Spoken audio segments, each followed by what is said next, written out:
Alright, y'all know what it is. It's the baddest brand in the land for the best media content. Here with the one and only New Orleans song, Regis Prograis. What's going on, champ? Just coolin', brother. Just got into Vegas, you know. Came for the fights, enjoyed my time a little bit, you know, and we gonna see a shake tomorrow night, that's all. Yes, sir. It's good to see you out here. You too, brother. What's the latest?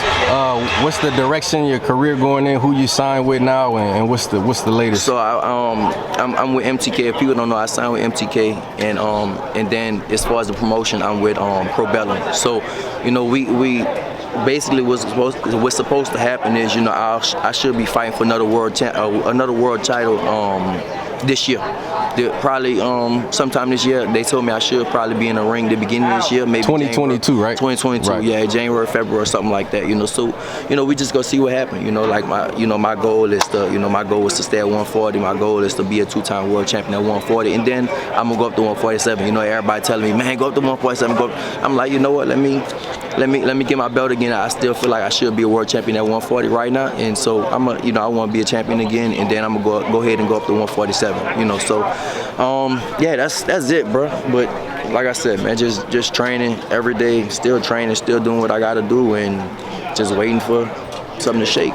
Have you had any problems getting people in the ring with you? You know, we've been following your career since. Who wants to fight me, bro? Like, real shit, like, who wants to fight me? You know, even when I was a world champion, people didn't want to fight me, you know? Like, they had to kind of make people fight me and shit like that. So, for me, you know, when I win that tournament, if I didn't go in the tournament, I probably would have never been a world champion because, you know, I'm high risk, low reward. That's kind of what I am, you know? So, basically, like, you know, the people that will want to fight me now is, like, probably, like, up-and-coming fighters. But the people, like, up there, you know, they don't want to fight me because I'm too high of a fucking risk. I'm a very, very high risk type of fighter right now. So with not enough reward, I guess, you know. So like I said, man, right now, just staying in shape and doing what I gotta do and just waiting, just trying to wait for the next date. It's still a large segment of people who feel like you was very close and competitive in that fight. You know, you had the odds stacked against you. He was in his hometown, and he became the first Scottish undisputed, right? They made a big deal about that. So it was a big deal to them. Exactly. But, listen, bro, like at the end of the day, that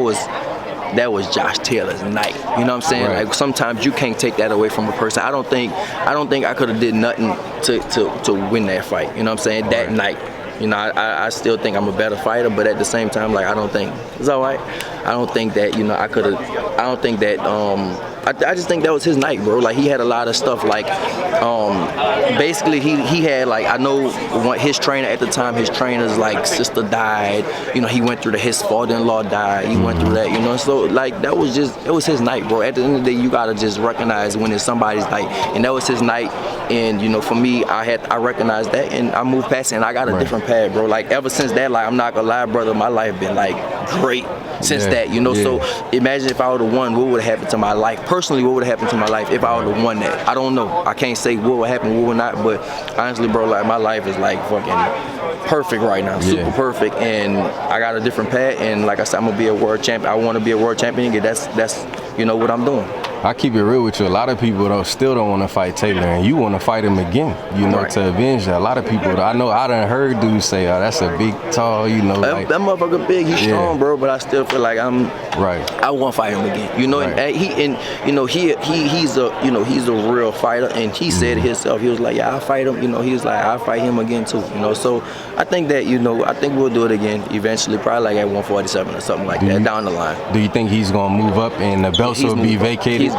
Most likely he's gonna move up. He has this one defense. He's gonna move up. The belts will be vacated. You know, I'll go ahead and grab one, maybe make a defense, you know, or something like that, and then probably go ahead and, you know, move up and then probably fight him or whoever I need to. Was you a scout in Montana, Love? That's my partner, bro. That's your people. That's my dog. Yeah, that's my dog. He actually called me like that. That's one of my people and stuff like that. You know, if it come to it, then it come to it. Well, because the way they timed it, they had him up there, then they went to you. So I was like, y'all both at 140. I didn't know y'all was cool like that. That's kind of why they did time and stuff like that. But yeah, me and Montana sparred a bunch, you know, in Texas and stuff like that. So yeah, but like I said, man, he's a talent coming up, and you know, if it happens, then you know it happens. You know, we can't whatever for the money. It is what it is, right? You know. Not too many people could say this, but I want to get your reaction to Teofimo. He was on the card, the homecoming card in New Orleans, right? He co-main under you, and I remember him at the press conference. He was loud in that press conference, talking. You know, I'm the star. Ask me more questions. His daddy, not him. His daddy mostly, right? His daddy be, you know, he talk a lot of shit. But, what was your reaction to that? You know, him underestimated, well, people thought he underestimated Kambosos. I mean, I honestly, listen, I can't talk on the fight. I didn't see the fight. I was at Chuck E. Cheese with my kids that night, you know what I'm saying? So I didn't even really watch the fight. I saw highlights. I saw that he lost, of course, obviously, but I feel like if he would have fought like he fought Lomachenko, he would have won. Now, he didn't, but at the same time, man, Kambosos, he went out there, he did what he had to do. I think you can't really make an excuse and say that he underestimated him. You know what I'm saying? I don't even want to say that, you know, because that's like you know, that's like taking away from George Kambosos, bro. He won fair and square. You know, Tio think he won the fight. You know, hey, everybody, you know, that's just how it goes. But he won. And that's it. He won the fight. He got all the belts besides the one Devin Haney got. So, you know, happy for him. Shout out to the baddest brand in the land, CHAMPSIDE.